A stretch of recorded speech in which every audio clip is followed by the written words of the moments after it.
Hello and welcome to Liberty and Gun Rights Podcast. My name is James Moffitt, and I'll be your host. Today we have a special guest, Michael Hopf. Michael Hopf. How are you doing, sir? I'm doing really good. Thank you, James.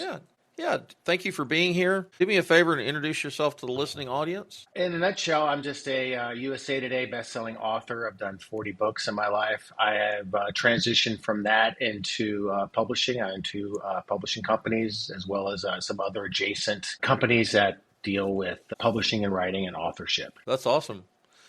40 books? That's incredible. Yeah, started writing. First book was a children's illustrated book, kind of funny enough, and did that in 2011. And then my first novel came out in 2013, and since I've done 39 more. And then on top of that, in total, all my publishing companies we've published, I'm looking on the board over here, 168 books to date. Wow. That's awesome. So tell us about your military background. Yeah, I joined the Marine Corps and right out of high school. I actually had really good grades. I could have gone on to college and done really well, but I just had this desire to kind of see the world. I kind of wanted to get out of the classroom, and I thought the Marine Corps was the best avenue for me to kind of go out and do that. I wanted to be part of an expeditionary force, so I joined the infantry, and I did 6 years, 3 deployments, and went over to the Middle East, and I had a bunch of fun over there. And after 6 years, though, I was done, and I exited out as a sergeant. Well, thank you for your service, sir. Well, I always like to say I thank my country. The country gave me an incredible opportunity, and it's the military is a great avenue for young men and women, and I always encourage them to do service.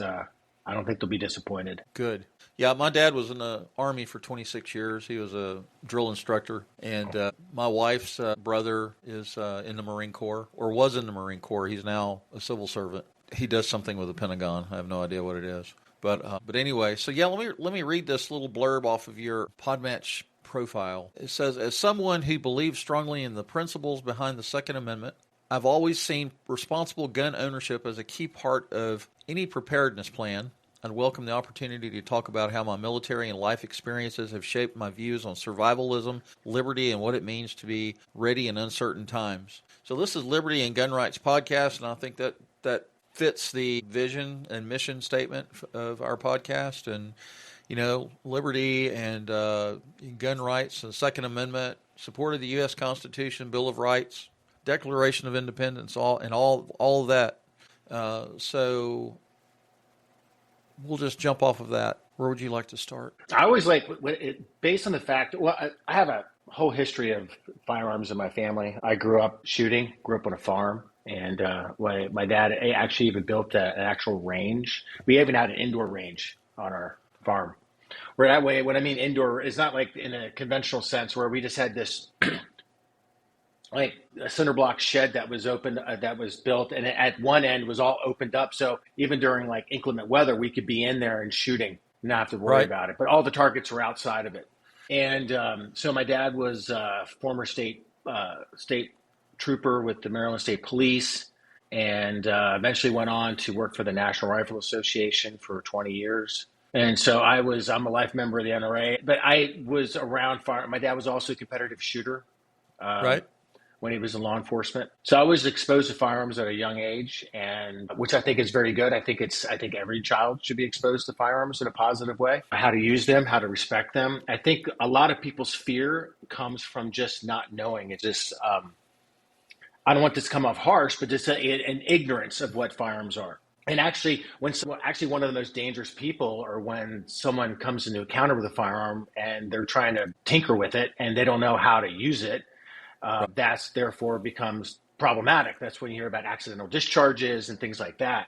But I think if it's too bad we could not get back to the age and time when children were where they actually had shooting teams at school. To where we could get back to a time where children are educated on how to safely handle firearms and what they are. I think we'd actually be a safer society because of it. And when you just look at the firearm anyway, the firearm is just a tool. That's all that it is. And now that I write apocalyptic fiction and I understand the importance of what a firearm is, it's just that. It's just a tool. It's necessary. It's in the toolbox for self-reliance, for preservation, and everyone, I believe, should know how to use one and safely use one. And I've always been a big proponent of it. There's a reason our founders enshrined it as the Second Amendment in the Bill of Rights. When they're coming from a place of tyranny, we have to understand historical context, right? Here they are. These are people that are living under tyranny, under a monarchy, where their rights to self and property and liberty could only be given to them because they had the means to resist. And that's what a firearm does. It's a tool, and it allows the oppressed to resist the overlords and those who are trying to take away their liberty and freedom. Absolutely. Well, I was just thinking that fear is usually driven by the unknown. Fears of the unknown. Yeah, and it is. And I belong to a 501c4 organization called South Carolina Carry here in South Carolina, and it's a gun education, gun safety, Second Amendment supportive organization where we encourage people to get their concealed weapon permits and to train. We really encourage people to train with their weapons. And sometimes people get their CWP and they buy a firearm. They go to Palmetto State Armory or whatever gun store they go to. They buy a gun and then they put the CWP and the gun in the nightstand and they're like, okay, well, I'm prepared. It's like weapons of any kind are not a magic talisman. It's not going to keep the boogeyman away. It's not going to keep predators off your doorstep, right? And one of the things that I always like to tell people is that the most important tool in the tool chest that you have is your brain. That thing, the gray matter is between both ears, right? And we have to practice situational awareness. We have to have personal and family self-defense plans. We have to plan for, what are you going to do if somebody tries to kick in your door at 2:00 in the morning? What are you going to do? It's an insurance policy against, self-defense keeps you safe from those that would want to do you harm or do your family harm. And then the time to think about those things or those situations is not when it happens. You have to think those things through way in advance. And you have to have a plan. You have to, anyway. So what was the other thought I had? As far as children and young people, I think the NRA don't they have some kind of a program for kids or for, teenagers, preteens? They do. They have programs. It's the school systems that at one time our public school systems had rifle teams, had firearm safety classes inside the public school system because we had leaders at the time that understood the actual value of that. I mean, I don't want to go down the rabbit hole of like politics, but sure. My dad, I remember my father talking about this, and I know when he worked for the NRA, he was a field rep, and a lot of the pushback he was getting, because he ended up getting into range development, and so a lot of the pushback he was getting was coming from, the kind of the war of resources within the NRA at the time was between ILA, which is the Institute for Legislative Action, and just kind of the NRA itself and all the kind of efforts they were trying to do in outreach to people, education, firearm safety, all that things. And it's kind of that field of dreams thing he told me. And I believe it 100%. And I know that the ILA has and other organizations has their policy wing of their organizations that have resources to go and fight these crazies that are trying to pass, anti-gun legislation. I understand there's a need for that. But I also, he believed it, I strongly believe it, and that is people have to understand how important it is. The reason so many people, I believe, are so sometimes dismissive of gun rights is because they're not gun owners. And so what we need is to have more gun owners and understanding that. And how you get more gun owners is if you have more gun ranges and you have that available to people to go. And I don't care if it's in an inner city or if it's out in the sticks somewhere, you need more gun shooters. If you're going to, and gun owners, if you're going to want to spread the love of firearms, belief in the need of firearms and a free society, you have to have those people. You just have to have numbers. And he believed that the NRA should have been spending a lot of money just literally opening up NRA ranges, like everywhere, just building ranges, like kind of like the Field of Dreams concept, if you build it, they will come, and make it inexpensive, make it for people to come and have free lessons, whatever that is, just get people in the door, get them to become responsible gun owners. And then it'll be hard for politicians to pass laws when you have a majority of people that own guns and or believe in the ownership, the free access and use of guns. And that was really poo-pooed. And it was like, no, we'll keep that. Let's just have it all owned by by private individuals and things like that. And I still believe in that. It's too bad that an NRA doesn't have just like every town has an NRA range. Can you Right. imagine that if you went and then like again, I understand it's a matter of resources, financial resources, and those things they're not inexpensive to operate. And there's the insurance component. There's all these dynamics. But eventually those things I think come and pay you off. It's like almost like building for generations to come. You look at it, and when I run into people that are anti-gun, a lot of it's just ignorance, and that's where fear is born from. They don't understand it. But nothing lights up like a Christmas tree is when you take someone who's never shot a gun before to the range and they Right. use it, and they're like, "This is amazing." They love it. They absolutely love it. Well, I was raised in a little town called Quinlan, Texas, in northeast Texas. And I remember I went to high school between 1976 and 1980.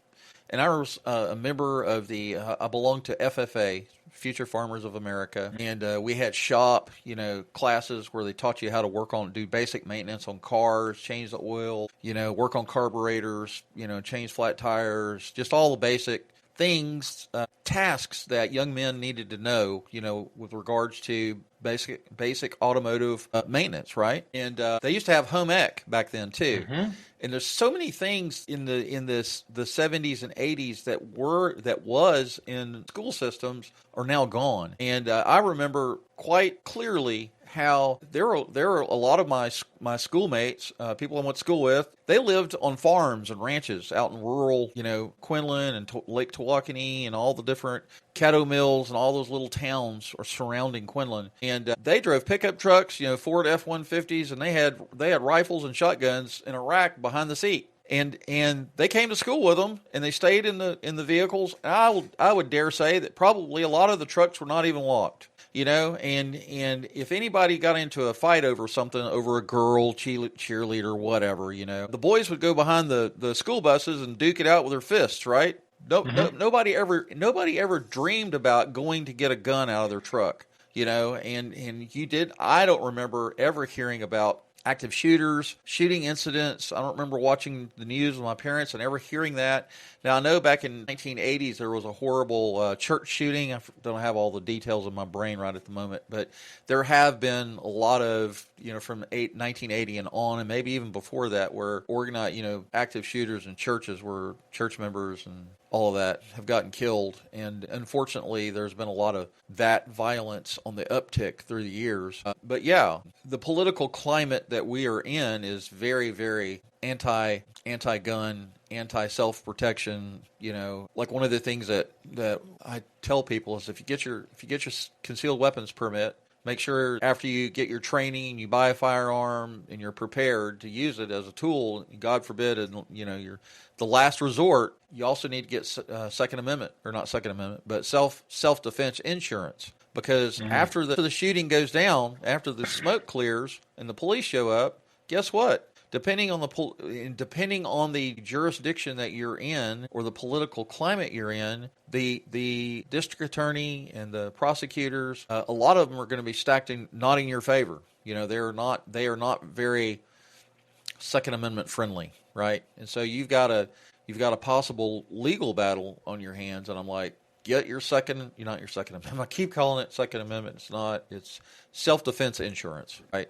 And it's a very important part of your tool chest, because unless you've got $10,000 or $20,000 sitting in a savings account somewhere, you might be in jail for a month or more, depending on what the situation is or whatever. But yeah, it's there is a lot of ignorance when it comes to firearms, and I think that the political climate where we are in, it stokes the flames of fear in people. Here in South Carolina, Carry, Palmetto Gun Rights, several sister organizations have fought hard for the last 10 years to get open carry passed here in South Carolina. And it's like the president of the Sheriff's Association and several police chiefs, police chief from Charleston, the city of Charleston and other surrounding areas were always at the courthouse or the Columbia, South Carolina, where they had their open forums and public meetings where people could come talk in support of or against. And it's just amazing how some police chiefs, or especially the president of the Sheriff's Association, was like, the only people that should be able to, they never did say own a firearm, but the only people that should be able to carry a firearm out in public are military and law enforcement. That's what they, that's what they believe. And, Moms Demands, what is it? MDA, Moms Demand Action, or whatever that organization is. Yeah. All these, Soros and all these billionaires that fund, what is it? Well, you know what I'm talking about. All these different So Soros has been behind funding a lot of district attorneys around the country. I know the Soros backs them and the NGOs and things like that to put those candidates out. This is, by the way, this goes back to we want less fear, less policies. We need more gun owners, more shooters, period. And how do you do that? And I think you do that by having ranges. I think you have ranges everywhere. I legitimately have ranges. I mean, you want to talk a place where people need a firearm for self-defense, inner cities. I know this will run contrary to some people, but we're all Americans. And if you're living in an inner city, that is a place where you're probably already disenfranchised in many ways. And then politicians come in and if they don't outright ban firearms, they'll make them so expensive that people that live in inner cities or are poor can't have access to them. And they do it. It's kind of de facto ban by cost. They'll add taxes and fees and all these things on top of it that just makes the ownership ability of these people out of reach. And I think the NRA and other organizations, Gun Owners of America, all these organizations should be really looking at and again, maybe I'm wrong, maybe I'm not up on the speed that they're doing this, but I'm not talking just supporting some private John Doe who wants to open a range, literally going and doing it and building them everywhere, starting in the inner cities and getting people, finding ways so those people can learn how to use them and then get them in their hands so they can protect themselves, because they are disenfranchised in inner cities. And those are people that do need them. They're in the midst of crime and gang crime and all these things. Oh, yeah. Yeah, absolutely. And I think that's how you rally people from all races, all creeds, is you get them around that common purpose of liberty and freedom. And it stems with, allowing them to exercise their Second Amendment right. So I'm a big believer in education for firearms, and then having access to them, and then access to go train with them. And that includes ranges. You got to have gun ranges. Absolutely. Gun safety is key. Yep. And I think that, as much as we may not like to admit this, I think we're still suffering from some of the outer fringes and effects of the Jim Crow era. I wouldn't doubt that, but yes, but I just would choose not to. I would just choose not to look at that and look at people and listen, these are people that are in need, and let's find a ways to limit the fees for these people. Make sure that they can get these things, and make sure they can get the education that they need. If they need, and even when you look at a concealed weapons license, it still costs money. And how can we find ways that they can also have means to those things? And so I don't know if there's a program. And again, I know I'm sounding kind of to some people that doesn't sound very libertarian, but I think we need more shooters. We need more responsible gun owners. And again, I always go back to that. And I don't know how you pay for it all. So that's probably a problem that I'd like to think smarter people are there to do. But we have to look at all people. Yeah, here in South Carolina, when they passed constitutional carry, they got rid of the sled fee. You used to have to send your application in with $50 and your fingerprints, blah blah blah. And now the state of South Carolina is picking up the cost of people getting their CWPs. See, right there, that is a good exercise of government, because it's doing so in the exercise of a right. Yep. That's why I'm all for it. It was a huge uphill battle, I'm going to tell you. I mean, it literally took us 10 years. I mean, we started out by getting reciprocity passed between us and Georgia. And so now, the South Carolinians can go to Georgia if you have a CWP. Georgians can come to South Carolina if they have the CWP. And so we got that passed. And then we had the restaurant bill that got passed that said that you could carry your concealed weapon from the parking lot to the restaurant.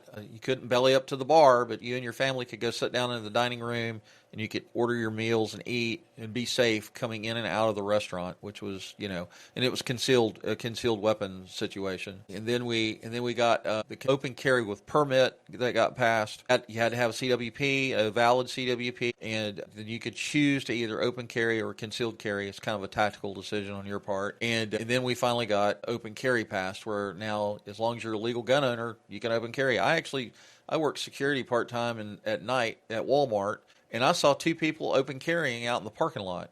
And at first, I don't know why, at first I thought, well, maybe they're off-duty police or something, but I didn't see any identification or badges or anything. And I asked this one guy, I said, are you a police officer? And he was like, no. Oh, I said, oh, okay, so you're just open. I haven't seen it. It's just not that prevalent yet. And we fought long and hard. You typically see open carry like out in the rural areas. Yeah.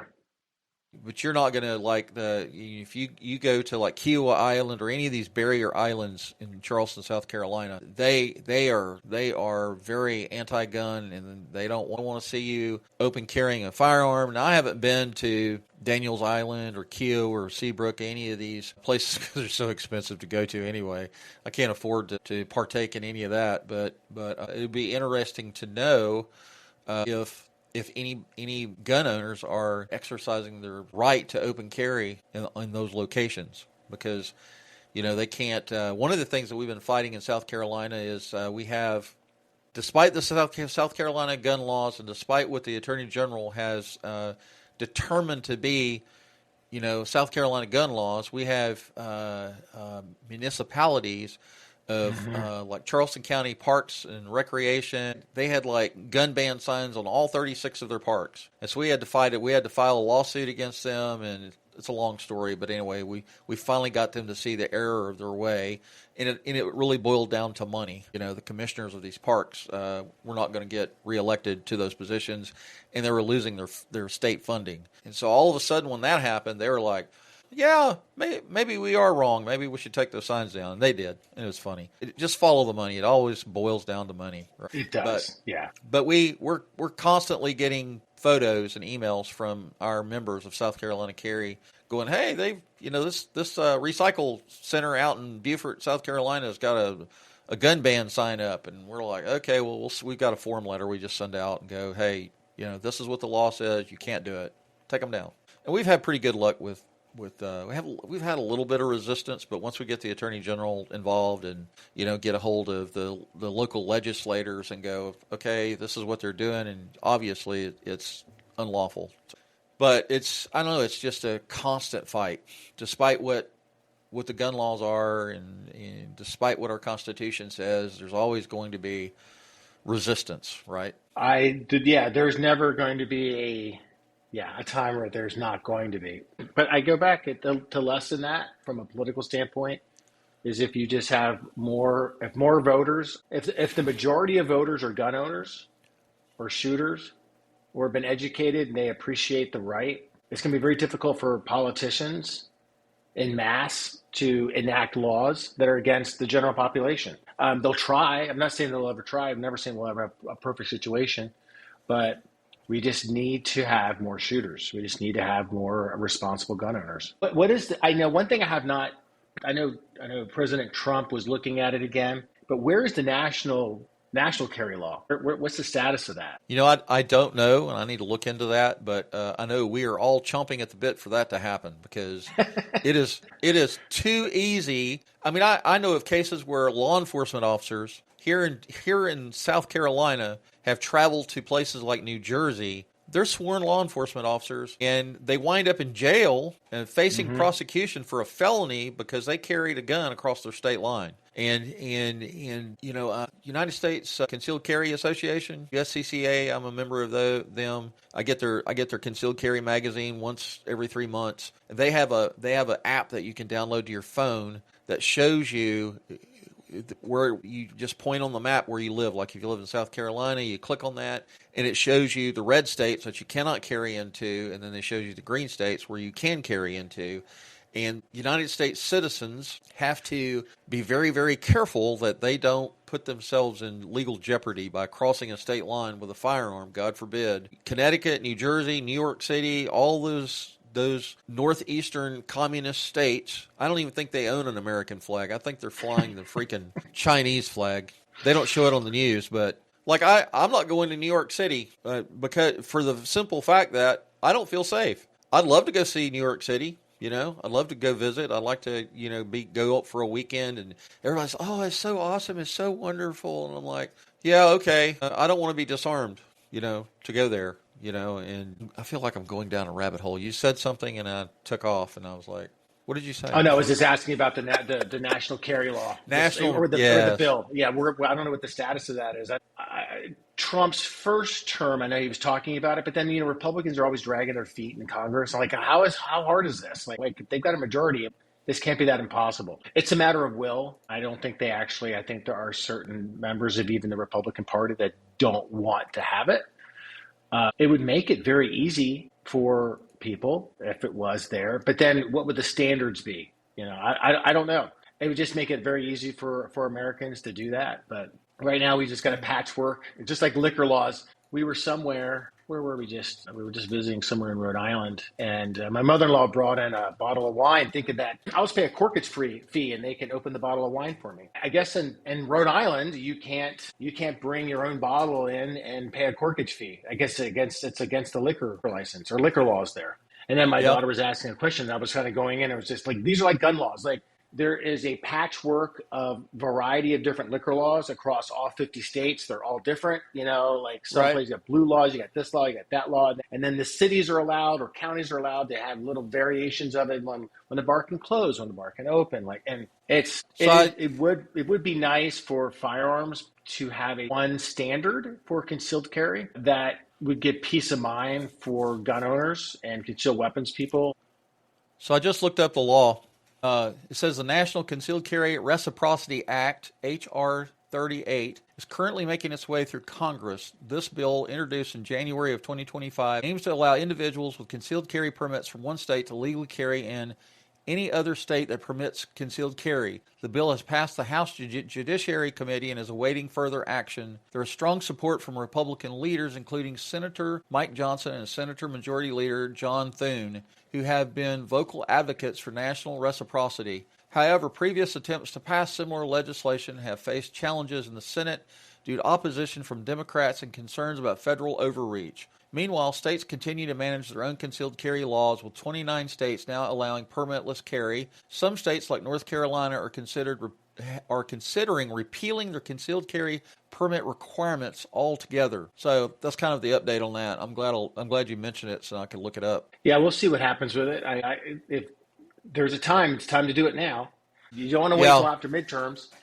I'm not holding my breath, but God, wouldn't that be wonderful? It would just be wouldn't great. have to worry about it.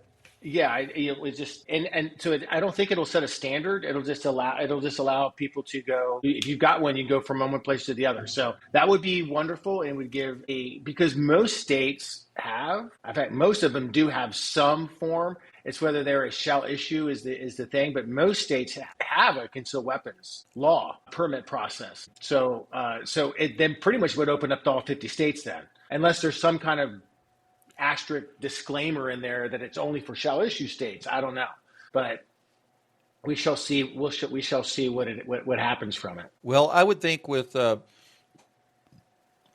with President Trump being in office again, and the fact that the Republicans have a narrow margin of control over the House and the Senate, I think that now is the time to get that thing passed. I don't know when we'll get it again. Again, it depends. Right. We got to get it now between now and midterms. So I'm going to ask you a couple of questions off your Podmatch profile. How has your military service influenced your perspectives on survival and personal freedom? Based upon from serving and seeing how the rest of the world lives, I've realized and cherished just how fortunate we are to be in the country. Well, our country isn't perfect. It has its issues. It's still the best thing. It's still the best game in town. And, one thing you get when you join the military is you get perspective. Most military members tend to serve overseas in some capacity somewhere for the most part. And then you happen, like myself, you will deploy to combat zones, and then you just see things that most Americans don't see and actually, experience. And so, But then again, just traveling, you get a great appreciation for just how wonderful our country is. And you come back from that experience wanting to ensure that doesn't go away, that we don't turn into some third world hellscape. So I think military service offers a lot of benefits. And even during the uncomfortable times, there's lots of lessons to be gleaned and learned. And I'm a big proponent for people to join the military. I think there's a lot people can get from it. But yeah, it's changed it that way. You just have to see these things. You have to see the world and go, wow, I love the United States. It's amazing. Yeah, I've spent most of my life in the United States. I haven't really traveled. I tried to join the Army and the Marine Corps, but I've got a club foot, and they were like, "Yeah, no, you're disabled, and we don't want you." Even though I ran track for 4 years, played basketball for 6 years, in my mind I wasn't disabled, but their medical requirements are very stringent, and I get that. So, did you try to go for a waiver? Because sometimes too with the waiver process, I mean, they can let people in. I guess it really depends on their recruitment stats. I think my dad, with his status in the armed forces or in the Army, I think he talked to somebody and tried to get a waiver or whatever it was that he tried to do, and he wasn't able to do that. And so, and I'll have to say, from my childhood, from the type of father he was, I think in some ways the Army kind of screwed him up in some ways. He was very heavy-handed, had a temper, blah blah blah. I won't go into all that, but I'm certainly proud of his service, and I'm proud of my family members' service to the United States and being in the armed services. I know there's a huge educational benefit for being in the armed services. You get the GI Bill or whatever the GI Bill, yeah. That provides you with, pays for a lot of your education when you get out, and so that's a huge benefit, because education in America, going to college, is like a $1 billion industry. It's not cheap, and there's a lot of kiddos that are, they get out of a 4-year degree studying underwater basket weaving, and now all of a sudden they have these huge student loans that they have to pay back, and so, yeah. I certainly think it's advantageous for young people to get into the armed forces, see the world, learn new skills. My dad was in Vietnam and Korea, and I know he saw a lot of horrible things. He never talked about it for, I guess, obvious reasons, and it's probably something that he wanted to forget. Yeah, there's ways of reframing things, though. I don't look at any of my time in the military as bad, even the uncomfortable moments, and I just reframe it as an opportunity to learn from it. It was interesting. There's always the big topic that's always coming out of the military is PTSD, right? PTSD. And, how do people successfully transition from being there back into civilian life? And I look at myself as I transitioned successfully, I believe, when I look back on my own time and my time afterwards. And I think a lot of that stems from getting out and then going and working in a field where I was still amongst veterans. So I was still amongst a group of people that spoke my language and got me, because I went from the Marine Corps to commercial diving, so underwater construction work. And lo and behold, so I get out 2 months later, I'm in commercial diving school down in Houston. And lo and behold, out of all the 30 guys or whatever were in the class, they're all vets. Right. And so we all spoke each other's language. So I felt like I didn't get out. And so that school lasts 6 months, and then I go to work, and guess who's out on the oil platforms? Guess who's out on the dive ships? Vets. And again, so did that for so many years. And then I go from that to becoming a bodyguard, an executive protection agent. And guess who's in those fields? Vets. I had this unique, and I didn't plan it that way. These are just organically careers that I thought would be exciting. And they all have to be populated by people that were also veterans. And again, spoke my language. They got me. They know. And I was still doing things that I thought was kind of really cool and exciting. And I think that's something too. You're not amongst a group of people that get you. Secondly, you go from doing something kind of on a world stage that you are doing things that are bigger than you, right? So imagine being forwardly deployed. You're in a combat zone, or even in Afghanistan, like just happened. And they're back under Biden, and they're trying to get out. You're doing things that are like making world histories. You're part of something that's historical. And then you're on top of it, you're being given tremendous responsibility. When you look at the Marine Corps or even the Army, you've got squad leaders that are leading men in battle, life and death situations that are in their early 20s, and tremendous responsibility. You're going to take a civilian 22-year-old, they can't even run a copying machine. And so, here they are. You got 22-year-old corporals that I know they're just a squad leader. They're responsible for men. They're responsible for weaponry. They're responsible for conducting missions or assisting in the conduct of missions that are just young. It shows that even at a young age, we can be responsible if we're allowed to. And, that even goes back just to gun ownership. I know they keep wanting to make it, you have to be older and older and older and older. God, I got my first rifle when I was a little kid. I got a Winchester, I think it was a Model 94. It was in a 22 Yeah. caliber. It was a lever action. It's my first rifle. The first thing I took deer hunting. Put an old Tasco scope on it back in the day, and that's what I went out and go plank squirrels with on the farm. And then I leveled up to that. I think it was a Ruger 7722. My dad got me, and I think I was a kid. Like I was just a kid. Now you have to be 18 years old in order to, like, they're just making things impossible, and it's by design. And we always say kids aren't old enough. Well, that's our fault then, by the way. That's not the kids' fault. I blame Right. adults for that shit. Like we always want to blame children when really children are a product of us as adults, as parents. So who's to really blame if our kids are screwed up? It's us. I mean, I'm just saying, I'm just like, it's not just all of a sudden we're trying to teach these kids something and they're just incapable. That's just not true. They're capable. I saw young men and women in the military that were young. Yeah, some people are knuckleheads, of course, but for the most part, they're very capable and intelligent, and they can handle responsibility at a young age if you let them. Right. We just don't let them. We don't want them to grow up. Now we've got 29, 32-year-old grown men babies that all they do is play video games all the time and live in their basements. Whose fault is that? That's the parents' fault again. Not Right. giving their kids not demanding something of them. Like, okay, it's time for you to move on and do something. So yeah, I hold parents and adults sometimes actually a lot more responsible than children today. Well, it blows my mind when you hear about active shooters on military bases. Yeah. It's like we have men and women of the armed forces that have been trained in hand-to-hand combat, trained with weapons, trained on how to defend themselves and or go on the offensive in foreign lands and kill the enemy. They come back to the United States and they're disarmed and they're on these military bases, and so some whack job can walk in and start just willy-nilly start killing people. And it's like that just blows my mind, right? And it's like we send kids off to war. They come back to America. Oh well, you're not 21 yet, so you're not allowed to carry it. You can't even buy a firearm. And I'm like, what? Yeah, those are those inconsistencies in laws that need to be fixed. I know when I was in the Marine Corps at Camp Pendleton, even though the law was Camp Pendleton out in California, the law was 21 to drink, but on the base it was 18. Yeah. Now they did that for the reason is they didn't want Marines and sailors cruising down to Tijuana, which is 30 minutes away, to drink. They didn't want guys to go across the border and get in trouble. And Right. so they made the drinking age out. I've heard it's gone back, but I thought that was perfectly fine. Also, not for that reason, but for the reason is like, listen, if we're willing to die, you should at least be able to have a drink. Yeah, absolutely.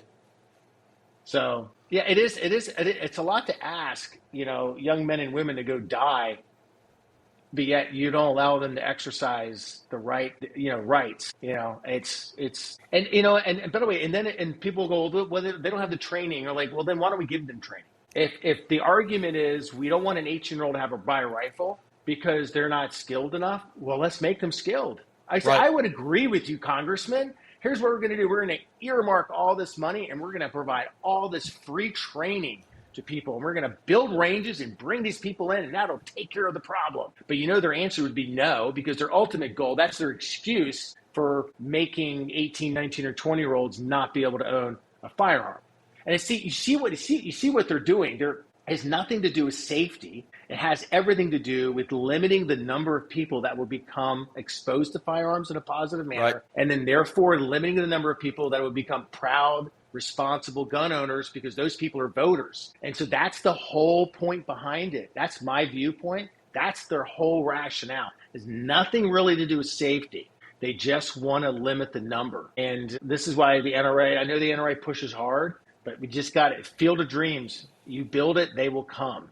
And you got to spend money on it, real money, to get people in there and training them. Well, the problem is we have this evil thing called lobbyists that go to all of our state capitals and to Capitol Hill and they write these effed up bills and shove lots of money into the legislators' pockets to get them to pass them. So that's term limits and lobbyists we've got to get rid of. Somehow we've got to figure out in America how to remove right? those How things. is this so hard? It's like, so it's either it's incompetence It's or money. it's corruption, and it's Corruption. corruption. Yes. And so it's only one or two things. Because how can it be? And then there's this. Some politicians are just stupid. Like I was telling my wife the other day, like you look around, and Trump says it all the time. Politicians are the dumbest people there are. Like some problems. Why can't some of these things be fixed or things be done about it? One, it's a matter of will, and then two, some politicians are just dumb.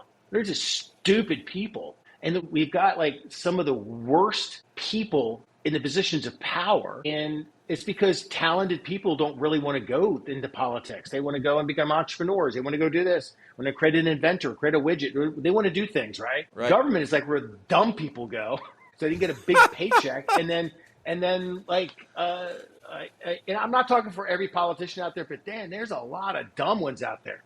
And then they get corrupted, and because they're easily corrupted, because what is their true intention behind going? More than likely, It's to exercise power over people. And, power and money corrupts. Yeah, 100%. Some famous person coined that phrase. That's not something I just made up. But power and money corrupts people. In South Carolina, Columbia, just recently, our politicians very quietly created a raise for themselves, like 125% raise.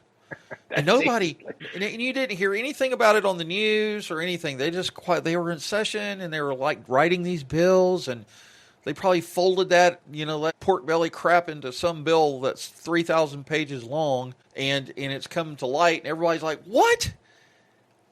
We're not paying our first responders anything. We're not paying our teachers anything, but you as a politician need 125% raise." And you only work three months out of the year, right?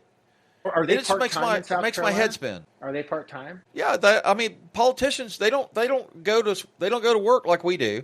They don't have an 8 to 5 job, 9 to 5 job, 364 days a year. Take away 2 weeks of vacation, PTO time, all that. They don't even come close to that. Yeah, I have this belief that it should be the position of a lawmaker should not be it should be a true part-time. What I mean by that is it's only in session a couple times a year. That's it. Right. And then they're out of session and they have to go back to their real jobs. And that it's a true public service that they then have to go in and they have to serve. And then they have served for a period of time. You give them a stipend. That's totally appropriate. But yeah, like it's again, this is the how can they dare say they don't? There's not enough money in the budget to ensure that teachers have adequate pay or the school systems are adequately funded, yet they can find enough funding to give themselves a 125% increase. It's criminal, I think. They know exactly. And by the way, both sides of the aisle play this game. Oh, of course. That's why they work hand in hand easily. And it's either incompetence. Some of them are definitely incompetent because they're stupid, and then there's corruption. By the way, even the incompetent ones are corrupt too. So it goes both ways. They're all pretty much, there's this level of corruption that's there. But term limits would be a beautiful thing, and there should be. And how hard is it to pass a law that when you exit, you cannot become a lobbyist or benefit from your time in for the rest of your life? Yeah. Period. Because that's true public service, by the way. It's not public service when you go in to ensure that when you leave, you're enriched. That's not public service. Right. That's this. I'm going to find a way to fleece. I'm going to find a way to get a new additional income stream, and it's corrupt. When did that become a career path? At some point, it became a career path, and it wasn't meant that way. It wasn't designed that way. Yeah, I agree. And I'm sorry, but we, the people who are voting these idiots into office, we kind of deserve what we've gotten now because we've allowed it to just get out of control. Yeah, and see, that's just like I was talking about the kids. The same thing falls on the voters. How many people end up having amnesia that, like, say in South Carolina, where they voted themselves that increase? Well, they'll conveniently forget about it. They won't. They'll just like whatever. And because you can have an incumbent and the incumbent can do the worst things, and yet people will still vote for him again and again and again. Well, So Well, here's there just needs to be term limits, period. I know people, I've had friends that are libertarians and they're purists, and libertarians frustrate me sometimes, but they're purists to the point where, well, no, that would be creating a law that it's allowing the free exercise of someone. If they want to be in politics for all their life, they should be in politics all their life. I'm like, yeah, but there's also a reason why we have antitrust laws, because capitalism is good until you have, because when you look at a corporation or entity like a business, it's like an entity. And if its sole job is just to create, is to just get bigger and bigger and bigger, and it will eventually become the top of the field, it will just eat up every other business. And therefore, then you don't end up with capitalism anymore. You end up with a right, monopoly. right, It's like this twisted version, Frankenstein's monster of capitalism, right? right. And the same thing goes for, like, yes, I want people to exercise their free, but you get to a point you can recognize that we need term limits and we need these other laws. It's not as if having a law is a bad thing. I'm not an anarchist. There are certain laws that are beneficial, and we see a problem like politicians abusing their power or being corrupt or turning into, like you said, career politicians. They should be gone. It's Right. supposed to be a public service. Right. Public service. We're always thanking them for their service. I'm like, what? No. Wait a minute. I'm sorry. You became a millionaire from No. doing Yeah. it. Yeah. I had a thought there for a second. Here's something else that just really makes my head spin. I want to explode. You hear these senators in Washington, and it happens here in South Carolina and probably all the other states too. But you'll hear the journalists, or they'll be on TV and somebody will be questioning them about a bill that gets passed, right?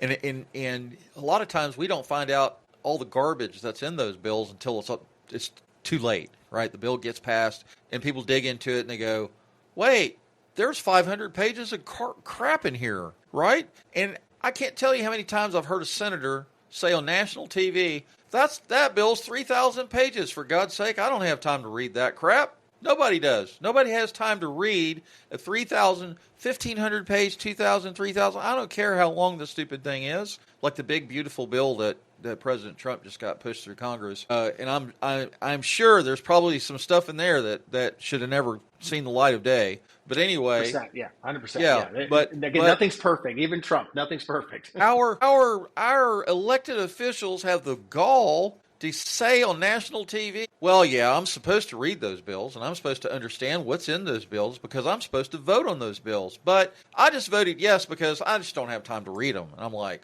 well, if you don't have time to read the bills that your fellow senators are putting together or the lobbyists are putting together, then get the hell out. Go. Get out and go find a job as a garbage man or a mailman or whatever, Not trying to make those things look bad, but it's like, if you don't want to read the bills, I mean, what's your purpose there, other than fundraising? Most senators or most legislators, both at the state, probably county, state, and federal, they spend an inordinate amount of time, a percentage of their time, fundraising, right? So follow the money. It's all about money and power.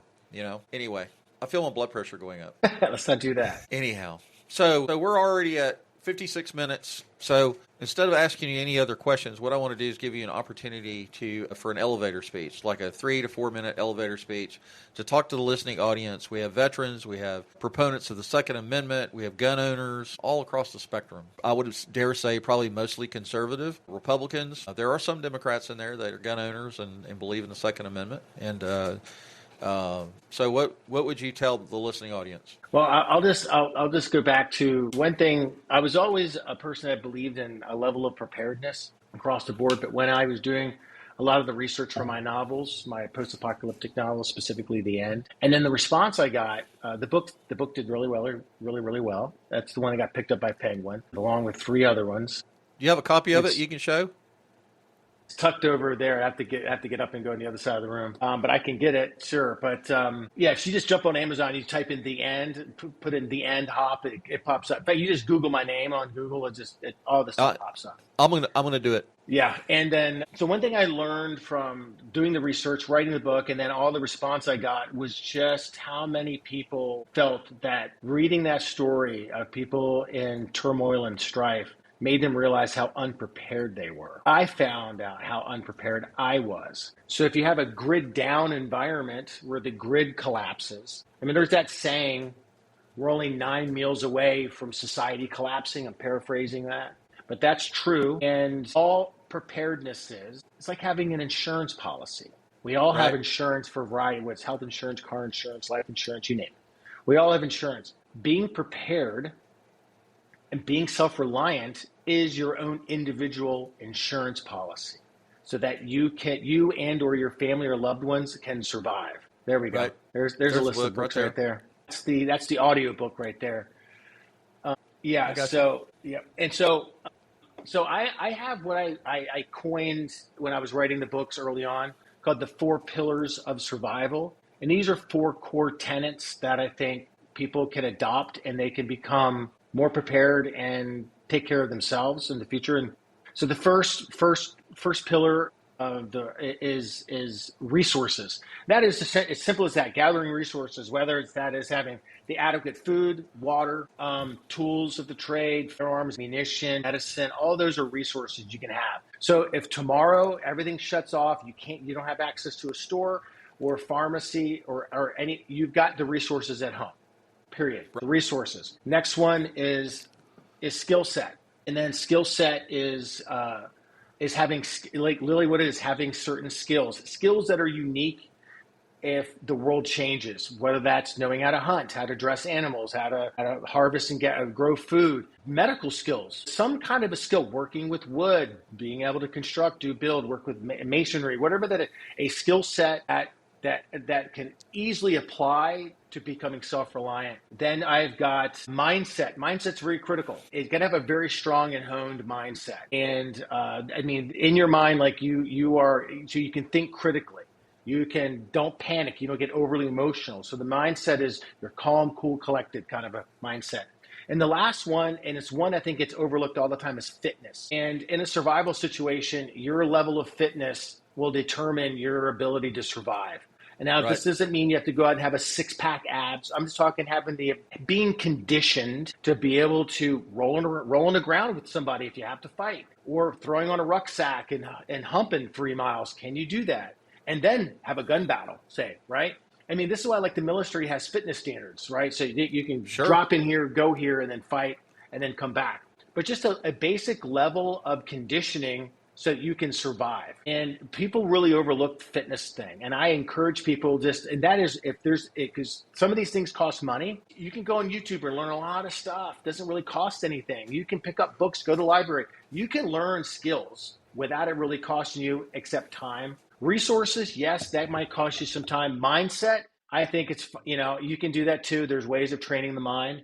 But then fitness, just get out and walk. There's no reason why people need to be like out of shape. That's really on you as an individual. And if you really want to be self-reliant, I mean, I look at this. The government if you are opposed to government overreach, the government loves that many people are fat, sick, and overweight. They love it, actually. It presents to them a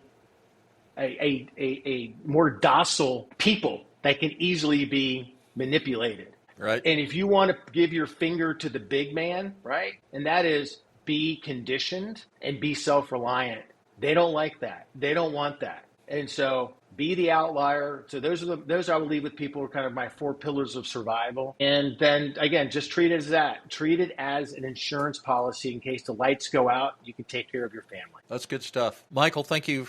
G. Michael Hopf, thank you for being on the podcast today. To the listening audience, I want to say thank you for the privilege of your time. Our podcast is hosted on Captivate.fm, Apple Podcasts, Spotify, Amazon Music, iHeartRadio. I upload the video episode to my Rumble at rumble.com channel and to my YouTube channel. Be sure to share our podcast with your Second Amendment friends, family, and coworkers. You can contact us at Liberty Gun Rights Podcast at proton.me.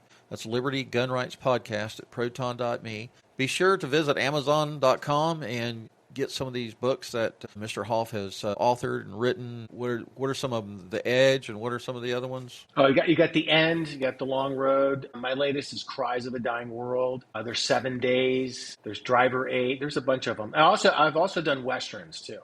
Oh, okay. Well, I'm really a fan of the post-apocalyptic zombie apocalypse sort of genre. So I'm definitely. Well, if you check like them kind out. of zombie mutant stuff, check out my book Day of Reckoning. I guarantee that's right up your alley. I guarantee it. Okay, good.